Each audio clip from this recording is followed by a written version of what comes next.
intro and I talk a little bit about myself within the Pecha Kucha, and this is my first Pecha Kucha. Because I work a lot with the chakras in my work, when Mandi asked me if I would be involved, I was excited because this is something I'm really passionate about. And I said I'd be happy to cover any of the chakras. She asked me which one I was interested in, and I said I'm happy to do any of them. And then she said, I'd love for you to do the heart. And I went, oh. Internally, there was a reaction, and I realized that I had some work in the heart to do. And so then the title, because you've listed it as Freedom to Unfold Your Heart, and that unfolded into looking at grit and grief and gratitude. So that's what I will talk about. And one other thing I wanted to say is that I played an orc in The Hobbit. And I have played Medea a number of times. So even though I played a goddess when I met Mandi, I seem to get typecast as demons and villains for some strange reason. So that's where my channel for aggression seems to come out. Okay. So I have prepared it, and I'm going to be reading. I'll try to engage with you as much as possible, but I have very specific things I want to say to each slide, so I might not look at you as much. Ready to go? Okay. 1, 2, 3. Great. So how to take the grief of getting grit in our tender bits and turn it into gratitude in 7 minutes or less. And I'm kidding about that because obviously the heart is a huge topic, and we can rest assured that these balancings of energy are a journey of lifelong learning and ongoing dance. Not something we ever reach, but rather something we befriend. As I say in my teaching, trust the longer journey. So hi, I'm Melissa, and I'm the creatrix of MYOGA, Freedom to Unfold. I was introduced to yoga at the age of 6 and have been teaching since 2001. And recently I've put all of my teachings online, and my intermediate level teachings organize the chakras, the inherent powers within you, with the seasons, the changing power of the natural world around you. So let me ground this uber short talk on Anahata chakra, the energy center at the heart, in the truth that we are multidimensional beings. Nothing happens in isolation. So even though we might prefer to break the universe into small bite-sized chunks our little brains can chew on, like chakras, that doesn't change the interwoven and holistic nature of existence.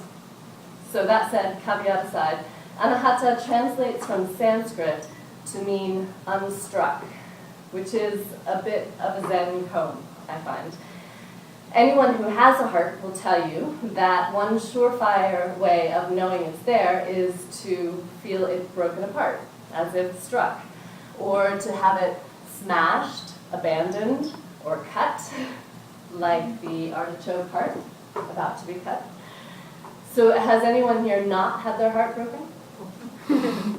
Anyone not felt debilitating grief that caused you to question the point of existence at all?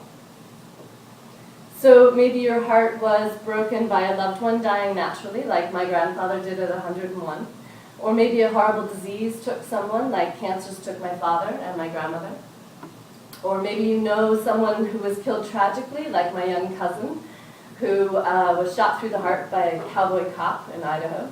Or my other cousin who was mysteriously found dead with a belt around her neck. Or maybe who you thought was your true love left you for someone else.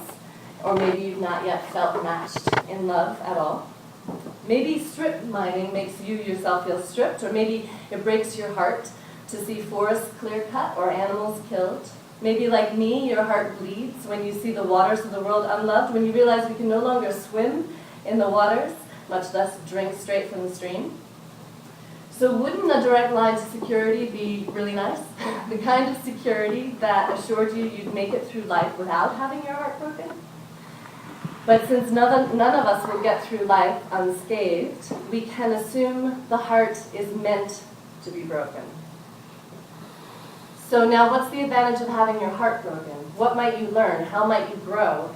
All of the chakras have an endocrine system companion. For the heart, it's the thymus, which is like a training school for your immune system cells.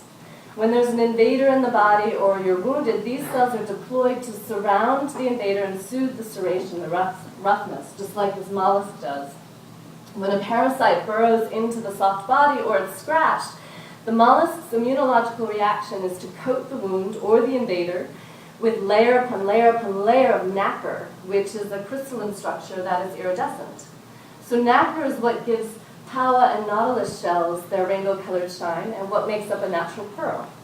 We might struggle or numb ourselves, but ultimately we can't escape the pain that is within us.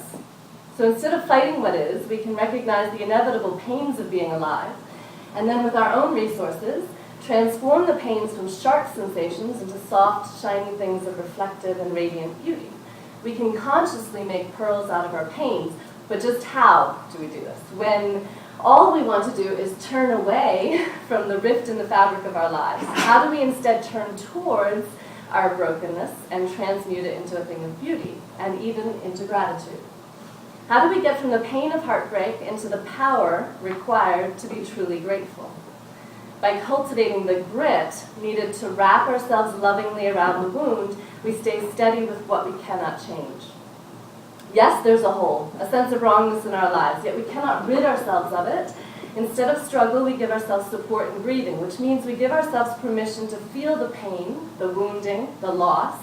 Instead of abandoning ourselves by avoiding the pain, we give it enough voice to be able to let it flow, let it go, which may mean we cry like a river. Or it may mean we speak truth about what breaks our heart, about the source of our grief. So hold up your left fist like this. And then this is how I imagine the heart. Mostly we feel it like this, with only the external surface area exposed.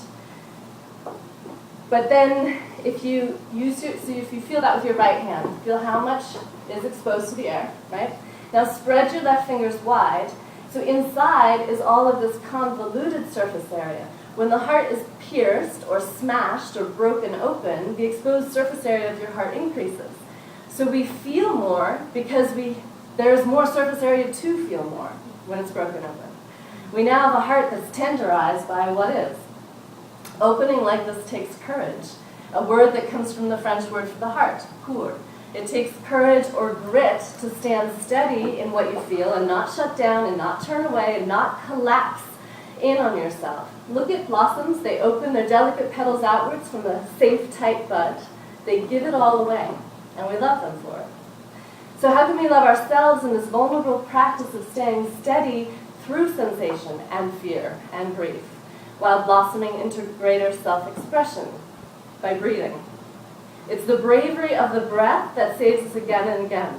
The lungs are like petals or wings, like shuttered windows on either side of the heart that we have yet to open wide, to let life in and to let darkness out.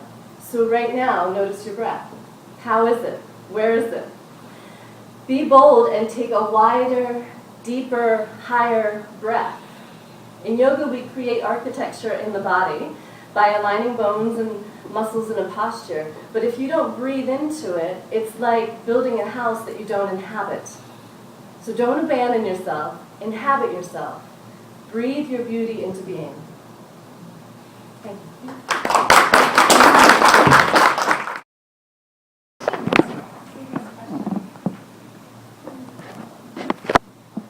Tell us a little bit about your courses that you are offering. The chakra process is what is your class. Great, sure. So that second slide with the figure, with the colors, the pie-shaped colors, gives you a visual of what I teach. Don't worry, breathe. So I structured my teaching literally about a day before my father died. I had set my teaching for the entire year. I found that I was teaching different things at different times of the year. So in winter, it made sense to fold inwards and to work with forward folds. In the heat of summer, it made sense to work with that heat. And then things like spring, when you're emerging, so aligning the elements, it's very complex, so it's hard for me to simplify. It's really better experienced. But all of my teaching is now online, and the seasonal practices move through the seasons. So what I found in myself for about 6 or 7 years now that I've been doing this particular seasonal structure, and other students who have done it with me, is that it's long enough, about 6 weeks in one practice, to really dive into that practice and feel it and experience it and explore those particular aspects of self and the world around you, but not so long that you can get bored with it. And there are other styles of yoga where you do the same thing over and over. And that is much more challenging, I think, to keep the mind engaged, because it feels like you're doing the same thing over and over. So, but what I've also found is that as people move through the year, and I see time as spiralic, so it's like a hawk in a thermal. You come over the same territory, but maybe higher up. So we might come through the same issues in our lives, same patterns, and been there before. And that's actually, to me, a good sign. It's like, oh, this is familiar, and yet because I have all of this other part of the spiral behind me, it's never really the same. And just by virtue of recognizing that you're there again is already an advancement. Does that answer your question? Yeah. What was the name of your online? I'm running your name and your online business down, and my foggy brain doesn't remember anything apart from I have a few cards. I'm happy to give you one, but it's